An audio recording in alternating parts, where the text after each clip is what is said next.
Okay, Matt Mitchell here again, doing our reflection of the activity of our observation video pertaining to the master schedule.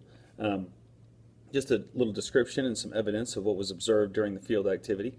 Some of the criteria used by Mrs. Bureau is very similar, just order of operation, very similar to a math problem, if you will, taking care of the needs and legal requirements, obviously, and then factoring in some of those wants that I'll go further into detail in here in a few minutes.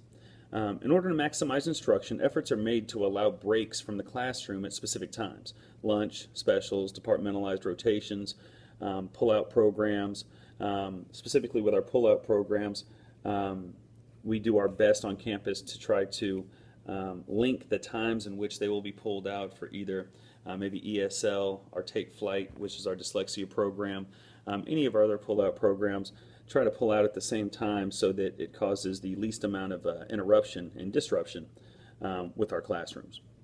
Our staff and personnel needs for each class are based upon, but not limited to, our 504s, IEPs, and our class size restriction. And with that being said, our class size, the state and Plano ISD have classroom caps and restrictions to ensure quality instruction. Within PISD, Miller is a Tier 1 school, meaning that because of our low number of economically disadvantaged students, there are times when our class sizes exceed the district cap. For K through 4, that district cap is 22 students, but like I said, with our Tier 1 status, we may have classes that would exceed that 22 and maybe get up to 23 or 24 in K through 4. In 5th grade, we have a soft cap in PISD of 27, 28 students. Again, because of our classification as a Tier 1 school, that may creep up to 28, 29, 30, depending upon the needs in which our students must have those needs met. If that is affecting the instruction, then obviously we'll go up to that next teacher. A step-by-step process to building a master schedule. So with Mrs. Bureau, she had that step-by-step order of operation, trying to address those needs, and then trying to meet some of the wants of staff members, of parents, of previous teachers, if you will. So our step-by-step process, one is she starts with kindergarten specials. She thinks that's an absolute. And agreeing with her just with the fact that with those afternoon specials ending the day, it assists in our departure.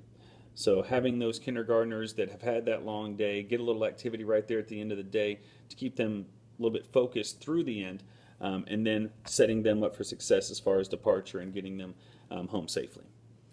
Pull-out programs would come in next. We talked a little bit about that with our pull-out programs. We have a dyslexia Take Flight program. We also have some ESL pullouts, special ed pullouts. So we try to do our best to not only meet the needs as far as minutes, but also try to match those up within the schedule so that that will limit that disruption that we were talking about earlier. Lunch and specials. With our lunch and specials, we usually use those as ways to fit the needs of our schedule, so we can put those lunch periods or those specials periods in those preferred time slots. With our lunches, we have the privilege of having a little bit smaller of a school. Specifically, right there under 400 students is very small for PISD. So we have the privilege of being able to group 2 grade levels in one lunch, and that easily fits within our cafeteria. With a larger school, we may not have that option, so it would be maybe a little bit harder or easier to make that schedule fit because you have more time slots. With teacher suggestions, before we do any class scheduling or before we do the master schedule, the current school year teachers will make suggestions, maybe write up an informal class list to try to meet the students' needs. They know what their accommodations and modifications are. They know where they're being pulled out at this point. And they also know some of the relationships and some of the maybe experience that have happened throughout the year, and we may need to have certain students in certain classrooms at certain times. And so we like to look at those teacher suggestions, and then finally we'll take a look at those parent requests. There may be some friendship issues that may conflict with that instructional process, so we want to factor those in as well, and if we can meet those needs, we like to do that. What factors determine class times and facilities? Miller is a small school relative to PISD. In the past, we have been much larger, but due to several new schools being built, our numbers have drastically decreased. With our limited numbers, facilities, classrooms, and or equipment, it's just not really a significant concern. In each grade level, we have one open classroom that we usually use as a science lab, or places where we can pull groups and do a little bit more one-on-one to work with some of those students that might be struggling a little bit more. But we have, our facilities are great, classrooms are very well stocked with everything that we need. And we have a great community of parents that are always willing to maybe donate or really donate their time as well. Only 3 lunch times, 2 grade levels simultaneously. We talked about that earlier. Our specials, great facilities and equipment. We're adequately staffed, and of course that's related to our population as well. So if that population increased, we would get more staffing there. Grade level schedules are developed by team leaders in cooperation with pull-out programs, special education, and other mandatory obligations in order to function most efficiently for the entire population. So we're coming back to, we want to make sure the entire campus, the entire community is functioning well, not just specific students within that community. Maximizing student learning is the primary objective and focus. In order for students to achieve at a high level, stability must be established. Students must have a routine that they can depend upon in order to possess the confidence and comfort essential for growth. While concessions must be made at times to accommodate specific students, best efforts are made to ensure grade level and campus student productivity. So again, we have to look at the individual requirements and needs. At the same time, we've got to look at that health of the entire community, the whole over the one. The process not only allows for teacher collaboration, it demands it. Teacher input and projected class lists are necessary to meet the needs of each individual student. At times, our leadership team must make difficult decisions, but the goal is to never let the schedule negatively affect student growth and learning. So that schedule should really contribute to that student growth and learning and not really cause a decline. So we want to focus on that and constantly trying to reflect and look back at that schedule and see if we can make those improvements, if there are any to make. How do school policies and practices protect the quality instructional time and student learning? Instructional time and student learning are always most important. While there are countless activities and responsibilities for administration and staff, our true goal cannot be lost. Using an order of operation student needs criteria, Mrs. Bureau and her team have done an excellent job stressing needs before wants. With an efficient master schedule, we can use the little time that we have wisely. While we in the schedule are never perfect, we must commit to developing an effective schedule.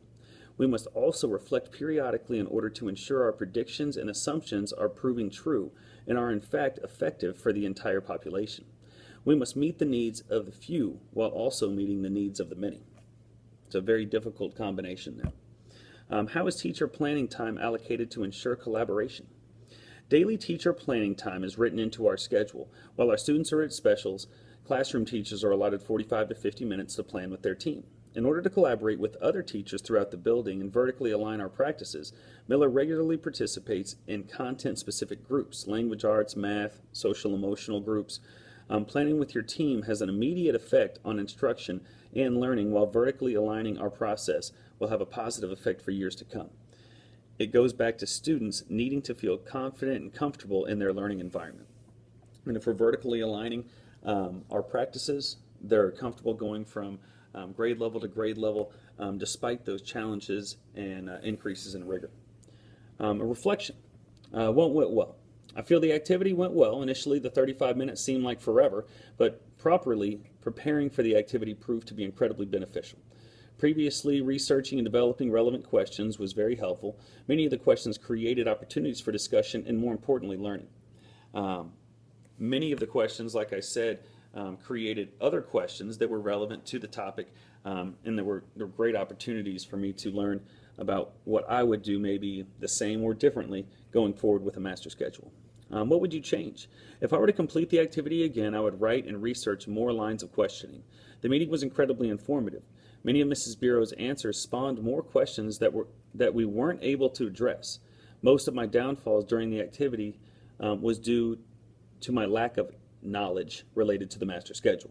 After the meeting, I feel like I am more equipped to question the process, but I also feel like I am more equipped to create a schedule in the future. Just to stress that with my downfalls there, I think it was more because I didn't really know exactly what went into creating a master schedule or how complex creating a master schedule could possibly be. So there's a lot to learn there. Surprising information. While I knew that a master schedule would not be easy to create or develop, it was surprising to discover all of the intricacies of the process. As a teacher, you sometimes put blinders on.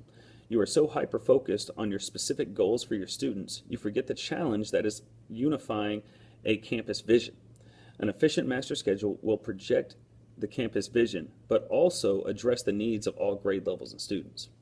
While it's not perfect, and that was something we discussed in our activity, you do your best to try to meet the needs of every single grade level, every single student to the best of your ability. How will this transform your practice as a school administrator? Most importantly, this experience has taught and shown me how diligent we must be in developing the master schedule.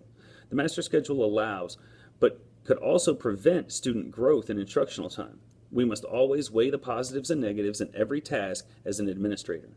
While the master schedule is vital, this lesson can be applied to tasks that administration will face throughout the year and throughout a career. Take your time, do your research, consult trusted stakeholders, make informed decisions which will lead to campus and student growth. Thank you.